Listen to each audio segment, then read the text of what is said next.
Breaking news. 9ನೇ ತರಗತಿಯವರ ಓಡಾಟ, 8ನೇ ತರಗತಿಯವರ ಅಲೆದಾಟ, 10ನೇ ತರಗತಿಯವರ ಚೀರಾಟ ಹಾಗೂ ಕೂಗಾಟ.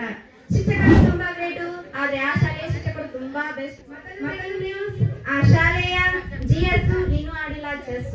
ಇವರು ಕ್ಲಾಸ್ಗೆ ಮಾಸ್ಟು, ಮೈಂಡ್ ನಲ್ಲಿ ಪಾಸ್ಟು, ಗಣಿತಕ್ಕೆ ಬಾಸು, ಅವರೇ ನಮ್ಮ ಮನು ಸರ್. ವೀಕ್ಷಕರೇ, ಎಸ್ಐ ನಲ್ಲಿ ಪ್ರಸಾರವಾಗುತ್ತಿರುವ ಇಂದಿನ ವಾರ್ತಾ ಸುದ್ದಿ.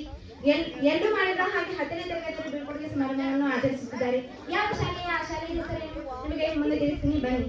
ವಿಜಯಪುರ ಜಿಲ್ಲೆ ತಿಕೋಟ ತಾಲೂಕು ಗ್ರಾಮದ ಶ್ರೀ ಮಲ್ಲಿಕಾರ್ಜುನ ಪ್ರೌಢಶಾಲೆಯಲ್ಲಿ ನಡೆಸುತ್ತಿರುವ 10ನೇ ತರಗತಿಯವರ ಬೀಳ್ಕೊಡುಗೆ ಸಮಾರಂಭ.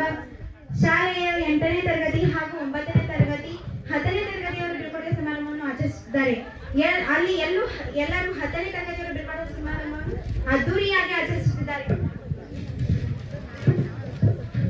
Breaking news. 9ನೇ ತರಗತಿಯವರ ಓಡಾಟ, 8ನೇ ತರಗತಿಯವರ ಅಲೆದಾಟ, 10ನೇ ತರಗತಿಯವರ ಚೀರಾಟ ಹಾಗೂ ಕೂಗಾಟ.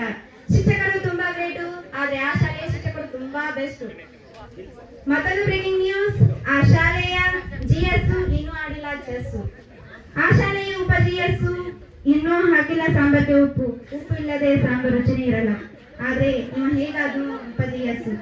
ಇವರು ಕ್ಲಾಸಿಗೆ ಮಾಸ್ಟು, ಮೈಂಡ್ ನಲ್ಲಿ ಪಾಸ್ಟು, ಗಣಿತಕ್ಕೆ ಬಾಸು, ಅವರೇ ನಮ್ಮ ಮನು ಸರ್.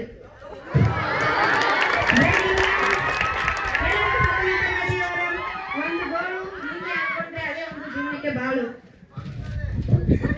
ನೋಡಕ್ಕೆ ಸೈಲೆಂಟು, ಕ್ಲಾಸಲ್ಲಿ ಬ್ರಿಲಿಯಂಟು, ರೈಯಲ್ಲಿ ಇರುವ ಅವಳೇ ಸೌಂದರ್ಯ. ಓದಲ್ಲಿ ಟಾಪು, ಪೇಪರ್ನಲ್ಲಿ ಫಸ್ಟು, ಬಾಯಲ್ಲಿ ಮಾತು ನಿಲ್ಲೋದೇ ಇಲ್ಲ, ಅವಳೇ ಜಿದಾಬಾಯಿ. ಇದೆಲ್ಲ ಆದ ನಂತರ ಏನಾಯ್ತು ಅನ್ಸ್ಬೋದಲ್ಲ ನಿಮಗೆ? ಮೊದಲು ಖುಷಿಯಿಂದ ತುಂಬಿಕೊಂಡಿತು, ಆದ ನಂತರ ದುಃಖದಿಂದ ತುಂಬಿಕೊಂಡಿತು. ಏಕೆಂದರೆ ಆ ಶಾಲೆಯನ್ನು ಬಿಟ್ಟು ಹೋಗುತ್ತೇನೆ ಎಂಬ ಒಂದು ಸ್ವಲ್ಪ ದುಃಖ. ಆದ ಕಾರಣದಿಂದ ಈ ಶಾಲೆಯನ್ನು ಬಿಟ್ಟು ಹೋಗುತ್ತೇನೆ ಎಂದು ಅವರಿಗೆ ತುಂಬಾ ದುಃಖ ಆಗುತ್ತದೆ. ಇಷ್ಟು ಹೇಳಿ ನನ್ನ ನ್ಯೂಸ್ ಅನ್ನು